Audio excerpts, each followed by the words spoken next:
Now it's time for Greg Bishop and the Council Roundup. Yeah, the Council Roundup brought to you each and every week by Head West Subs. When you want a great sub, you've got to head west. Their downtown location open for lunch, and they're open for lunch on Saturdays. And don't forget about delivery, Head West Subs. Last night, Springfield City Council was a committee of the whole, about an hour and 45 minutes or so, and they covered a whole bunch of ground. Let's get right on into it, starting with the treasurer's reports from Colleen Redpath-Fager, the new treasurer for the city of Springfield, and she lays out how much money is in the city's coffers.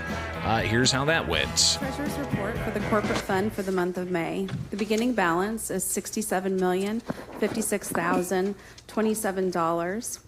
We took in total receipts of $17,401,161.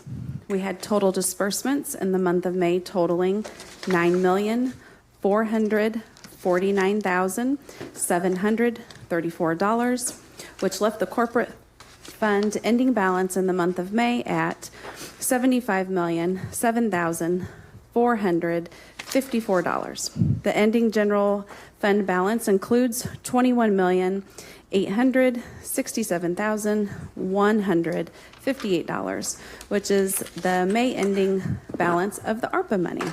Thank you. That concludes my report. So $70+ million on hand, $20+ million of it is remaining COVID-19 relief dollars.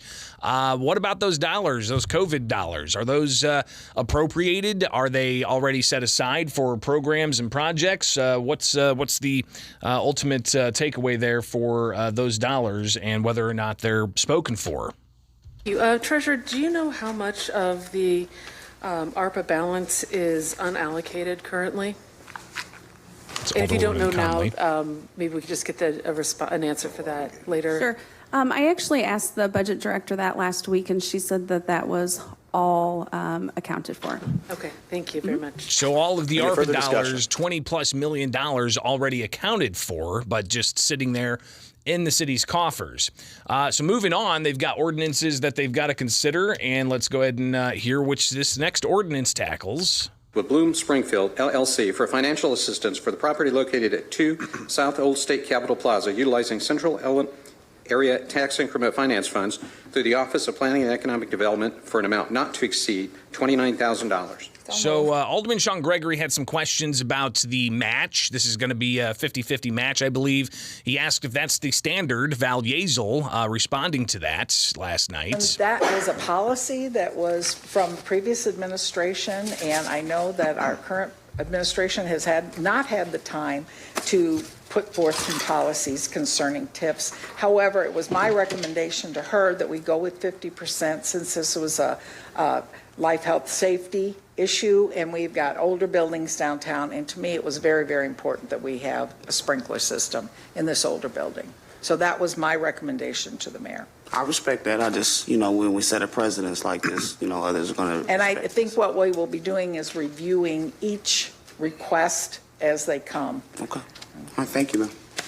Alderman Hanauer. Yeah, thank you. That precedent, we did have a precedent, and it got, I think there's been numerous times where it's been broken, and I think 50% is what we've kind of moved to. So I don't have a problem with it. I don't have a problem with it. I just more for follow-up purposes, Mr. Dahl. I don't have a problem with it. I just, when we do it on a case-by-case basis, we run into people, feeling like favoritism and da-da-da. So that's my only concern. So thank you, ma'am. So Alderman Hanauer, he responded to that idea and says, well, maybe we do need to have some set standards here when it comes to the matching dollars that these organizations have to put up in order to tap into those tax increment finance funds. I think that, honestly, for most of it, I think we should set a precedent. I think it's easier for you guys. You guys know where we can, where we go. And if something special comes up, such as like a Shields or a, whatever, then we can look at modifications, based on that. But I do think it would be good to set a limit of, maybe 40% or whatever. But So Alderman Roy Williams Jr. also chiming in here, making sure that the proper amount of dollars are being spent instead of giving favoritism to others. Here's Alderman Williams Jr. Then are we basing it on merit? What are we basing this on, and who is it that's making that determination? Because it could come off like Alderman Gregory is saying that people could raise concerns. Well, that's not important to the council because of where it's located or who it is or whatever. So I'm hoping that we can come up with a consistent policy, Mr. Chairman. Thank you. So there's a new mayor. There's obviously going to be some different takes on how to manage these tax increment finance requests. And ultimately, it's going to be up to the city council as to whether or not they approve such requests. And this one being at least advancing to the next stage in the approval process. Coming back, we'll talk about some properties that the city is looking to purchase and also demolish and how that process plays out, especially as far as timelines, and if it's not torn down immediately, the problems that arise from those experiencing homelessness, getting into the properties, to fly dumping, and a whole host of other issues. So we'll tackle that next here with the Council Roundup. With Springfield's Morning News on 92.7 WMAY, Springfield's News and Talk. It's brought to you by Head West Subs. When you want a great sub, you've got to head west. Their downtown location open for lunch. Head West Sub. All right, back with the Council Roundup here with Springfield's Morning News on 92.7 WMAY, Springfield's News and Talk. The Council Roundup brought to you by Head West Subs. When you want a great sub, you've got to head west. Their downtown location open for lunch, also open for lunch on Saturdays, and don't forget about delivery. Head West Subs. All right, getting back into it last night, they had a whole bunch of ordinances. I want to say there was like 11 or so of the city looking to take properties, part of rail relocation, and these properties are ultimately going to have to be destroyed. But there were questions about how quick these are going to be destroyed. So you had the Public Works Director Fuchs there taking questions from aldermen, and here's how that went last night at the Springfield City Council Committee of the Whole. Then are we basing it on merit? What are we basing this on, and who is it? That's Roy Williams Jr. previously. Here's the conversation about problem properties. We got them boarded up and everything, and then, homeless and other people kept unboarding them back and forth. Is there any way we can expedite, or maybe I should ask it different, what's the timeline on the demolition? One of the difficulties that we're facing is the asbestos abatement. For the inspectors to go into these facilities, these homes, they have to examine the homes, and they are in sometimes occupied. So the inspectors don't feel safe going in, so we have to coordinate with the police to make sure that we can get everybody in. So that's one of the things that's really slowing it down. As far as the fly dumping go, I was in there with the solid waste crew just this past week, and we've got a lot of repeat offenders. As soon as they clean it up, and these aren't just a couple of trash bags. It's mattresses, furniture, yards and yards of carpet. It takes a great effort to keep it cleaned up, and in a week, 10 days, they come back and it's been dumped on again. So it's very aware of the problem, and we're addressing it as best that we can. So it was Roy Williams Jr. talking with the Public Works Director Fuchs about the timeline of taking these properties down, because you've got problems of homeless people going into the properties, and then you get all the fly dumping. Alderman Sean Gregory's been really concerned about the fly dumping problems in the city of Springfield, and he talked about it last night as well in reference to these collection of properties. I'm in agreement with Alderman Williams. We do experience a lot of fly dumping and different things, as you know, Mr. Fuchs. And I know that we're in the process. I see various things on the agenda of tearing down a lot of homes, and we'll be doing that. I'd like to encourage you to reach out to our operating engineers. I know before years ago, they were willing and eager to really help us out with some of those demos on training purposes. I had a great conversation with them at one point in time, and hopefully now we have the manpower to really make an impact in this area together. All right. Thank you, sir. So again, the conversation about making sure the resources are there and the crews are there to make this happen, but it's also a matter of enforcement, and that's something that Alderman Hanauer laid out as his main concerns of dealing with all this. With Chief Scarlett, and get the sky cam, or get some get something over there that's a trail cams or something. Try to catch people that are doing it. I mean, the sky cam would definitely be a deterrent, because the lights are flashing, and they know they're on camera. So if it's an area that we're starting to see a lot because we're buying this up, we need to start looking at that. I think that would be something, a good use of it, at least. So utilizing some of the technology that law enforcement have, Larry Rockford, he's the Ward 4 alderman. He had concerns just about the manpower issues, but also the technology, saying that these trail cams actually do work, and has he seen it work himself? But I mean, we did it at the lake with trail cameras when we were getting fly dumping, and it works. You know, you have to go searching sometimes through the garbage bags to find letters and open mail and this kind of stuff, but it works. And then Alderman Redpath saying we need to go after him even harder. I think we ought to also reach out to Crime Stoppers and put a bounty on these folks. And money talks, and I guarantee you people will turn them in. In addition to the Skycam, the license plate readers, Ralph, would probably be a good resource for us, because once we catch them, we got to crack them. And if our fines aren't enough, we have to figure out, raise our ordinance fines, or talk to the circuit court about stiffer penalties on these people, because it is habitual people that are doing it all the time. I mean, it's crazy, because we give them opportunities when they got big appliance or loads that they want to get away. We take it. I mean, we give them every opportunity to help them do it, but they continually take the money from the people, and then they run up and down the alleys and dump it in these people's neighborhoods, and that's just wrong. So. And Police Chief Scarlett's reacting to some of this, talking about technology and other concerns.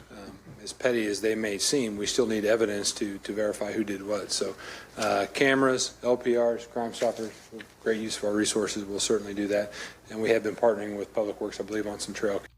Alderman Donnellan, who was the chair of the Committee of the Whole last night, also talking about the steps needed to tackle this problem. We've been trying to catch people. It's the same Coke cans, it's the same bottles, it's the same banana peels, it's the same diapers. I hate to be gross, but it's true. A guy I know that lives backs up to that. He's picking that stuff up every single week, so it's all over. And it's a big deal to the neighborhoods. It may not be a big deal when it happens in one area to another area, but we got to keep our city clean. So I appreciate all the. And then Alderman Hanauer jumping back in, talking about the need for penalty enhancement. So you had Redpath say get Crime Stoppers involved, pay cash rewards. Hanauer says we need to fine people more. And I would be in support of raising our fines and kind of putting some more teeth in it, because if we catch them, I mean, slapping them with $100 fine isn't going to do a lot for some of these people. What we got to do is we need to hit them hard. And so what is that going to look like, though? Is it going to be disparately treated? Alderwoman Jennifer Notoriano, she talked about how the public really needs more information about all of this. I remember when I was sitting out there before I got up here, hearing an idea, I believe it was Alderwoman Conley's, to put a list of approved haulers on our website so that our citizens know if you want your trash actually dumped and not put in someone's alley across town, please use these vendors. I think that would be at least a step in the right direction. Put these bad actors out of business. Then Alderwoman Purchase also talked about the things that she faces when it comes to crews getting out and cleaning things up, and the volunteers that come out and help clean things up, but then there's just more fly dumping. And even with our doorbell cameras, we can't really see a license plate of who it is. The last person we looked at, they took their license plate off. So they getting real smart.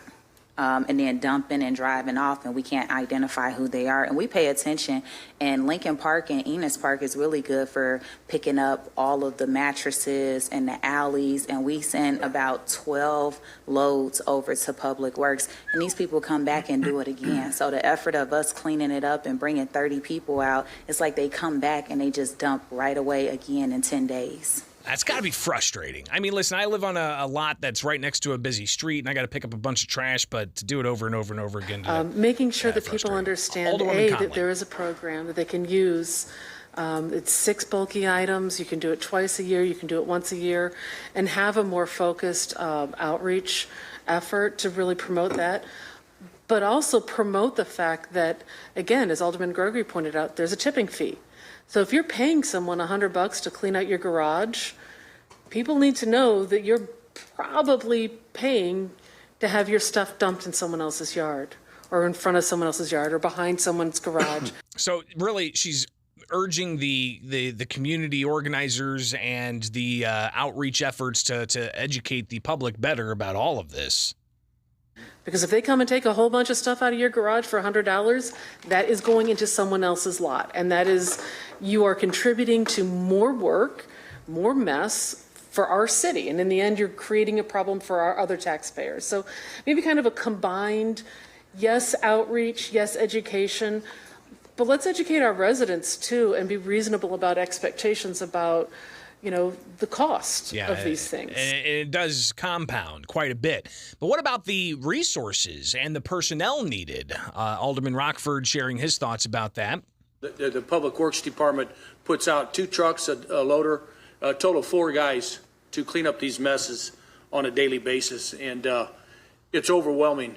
So again, you know, the numbers, the head count, you know, that's going to be, you know, the directors and the mayor getting together and talking about it. So there's 4 people doing this work throughout the city. So take that in. Might have to be some more added resources to take care of all of this. A lot more to come from last night's Springfield City Council meeting. We'll get to that coming up here with Springfield's Morning News. Council Roundup brought to you by Head West Subs. When you want a great sub, you've got to head west. Their downtown location open for lunch. And don't forget about delivery. Head West Subs. All right, back with the Council Roundup, and it's brought to you by Head West Subs. When you want a great sub, you've got to head west. Their downtown location open for lunch. Don't forget about delivery. Head West Subs. All right, so last night they also had a presentation about a new hazardous mitigation plan that the county wants the city to adopt as well. So if you want to read that further, you can go check out the City of Springfield's website, and they actually have, for the most recent meeting, all of the handouts that you need to be able to have to be better informed than just listening to a cursory review of the Council Roundup, which is a great resource for you guys each and every Wednesday morning to get an idea of what happened at last night's City Council meeting. But next up, you've got a slew of different appointments that are being made here, from who's going to lead the Oak Ridge Cemetery, historic cemetery in Springfield where Lincoln is buried, and it's managed by the City of Springfield. Also, you've got appointments for a local regional board that Alderman Hanauer is going to be appointed to, and Alderwoman Purchase is going to be appointed to. And Alderman Sean Gregory had some questions and actually wanted to change who is being appointed to this board. Here he is talking about his concerns last night at the Springfield City Council Committee of the Whole. So this regional planning commission, I'm not in full understanding of. I haven't took time. I know Alderman Williams was on that, correct, last time? And Hanauer, myself. Okay. So can we, can we look at selecting somebody else besides maybe Alderman Hanauer? And the reason why I say that, Alderman, is because I feel like your ward is represented well. It's growing well. And this particular ward, I won't speak for anybody else's ward, but this particular ward is suffering. And I'm not vouching for me to be on there. I really don't care. I really don't have that much time. But I do want, even if we go forward, I'm sure the votes are there, but however this commission does and the planning and all of those things, I hope that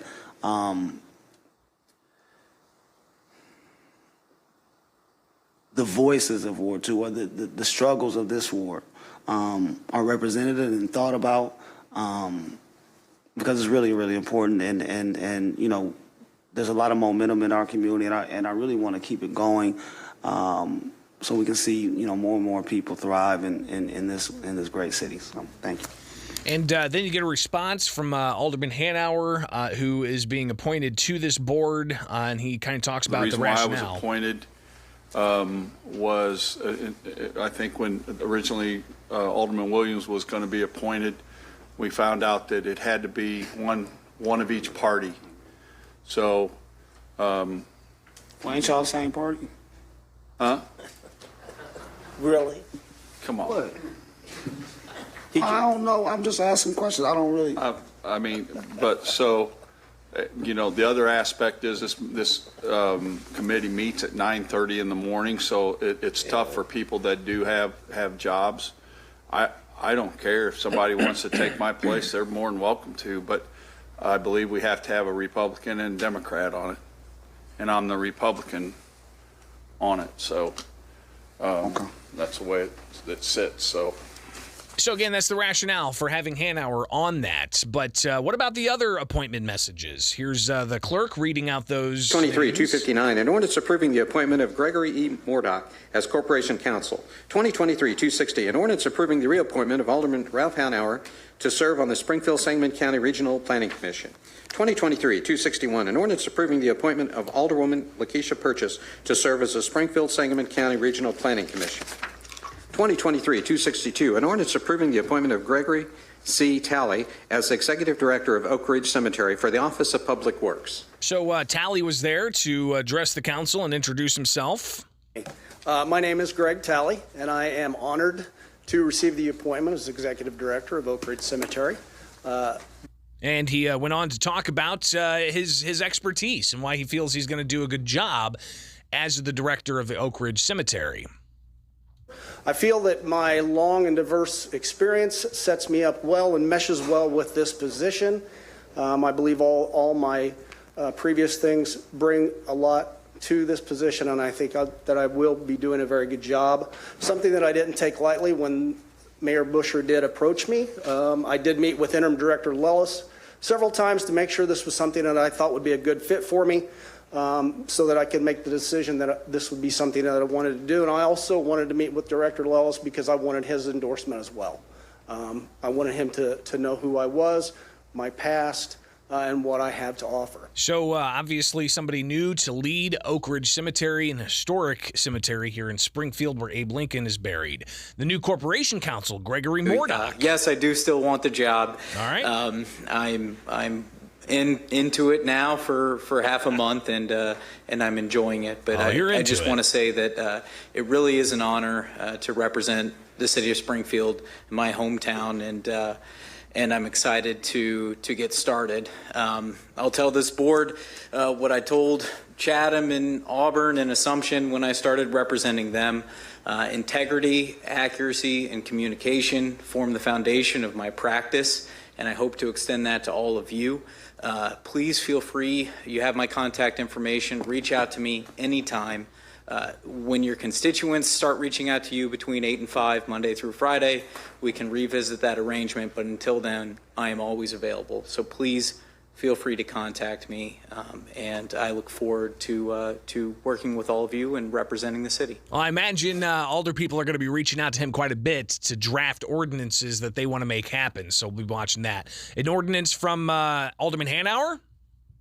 And hopefully it'll give these guys more of an idea they got to finish their business. So if you haven't had horizontal drilling done through I-3 broadband or through AT&T is the two that's noted the most, I can tell you that you will find out as soon as they're in your ward, because you will get phone calls. So again, the ordinance that he proposed is about excavation, and we've heard Alderman Hanauer talk about this ad nauseum of companies coming in and messing up people's yards and not fixing them, so an ordinance hoping to address that. Next up. 23-265, an ordinance authorizing payment of $40,000 for a settlement of Sangamon County Circuit Court Case 21-L-0172, Angela Harlow versus Michael Reedy Jr. and the City of Springfield. Motion for consent. Second. And that deals with an accident for the consent that agenda. a Any Springfield discussion? police officer got into. Any discussion? Hearing none, all those in favor signify by saying settlement. aye. All those opposed, nay. The ayes And have the it. next one. 2023-266, an ordinance authorizing payment of $70,000 for settlement of Central District of Illinois Federal Court Case 20-CV-3145, Alfred Claiborne and Andrea Early versus the City of Springfield, Ryan Maddox and Michael Brown. And that's like a $90,000 settlement for a wrongful arrest. So a couple of things going on consent agenda of settlements that the city of Springfield's entering into Rather fascinating. All right, new and unfinished business. Alderman Gregory on Juneteenth. Thursday is Levitt. I'll be hosting that as our Juneteenth celebration, and I'm very, very happy and energized of what I see around the city with Juneteenth. I know there's one out there in Ward 1 event. I know Alderwoman Purchase has events. And for us on this body, after we enjoy this great holiday, we passed it here, Council. After we enjoy this great holiday, I want us to absorb that. And I'm passionate about it because, our ancestors are very, very resilient to even make it here, for me to be here. So, I guess I'm saying, to make it short, that let's not let this holiday be just a symbolic one. Let's really, really, really try to dig into the true issues, especially in this community that I represent. And I have to say these things because it's very, very important. And I just don't want this holiday to pass without us really putting some true thought in on how we move forward for communities like the one I represent. Thank you. And Alderwoman Purchase also letting it be known all the different events that she has scheduled for Juneteenth that go all throughout this weekend into early next week. We also have, she's one of my MPOs, Officer Fluke. She's having a candlelight event on Friday at Union Square. And it's at 8 p.m., and this is for loved ones who was lost due to gun violence. So I want to encourage everyone, after they attend the NAOR event for Juneteenth, to come right on over and don't go home yet. And then, like Alderman Gregory said, I'm excited because I think it starts with our youth. And on Monday, we're going to have a whole exhibit for Juneteenth, and I'm doing crafts with the kids and also reading. And kids are very smart. They'll tell me what the book means before I open it up, just from looking at the pictures and the illustrations. So I'm excited to share with our youth about Juneteenth, and our seniors on Thursday too with the organizers. So we're hitting every pocket and not forgetting anyone. So I encourage, as always, my colleagues to join too this whole entire weekend. We have lots going on until Monday evening. So Juneteenth celebrations this weekend. Make sure to get out there and celebrate Juneteenth. And we'll obviously bring you a council roundup next week. It's brought to you by Head West Subs. When you want a great sub, you've got to head west. Their downtown location open for lunch. Head West Subs.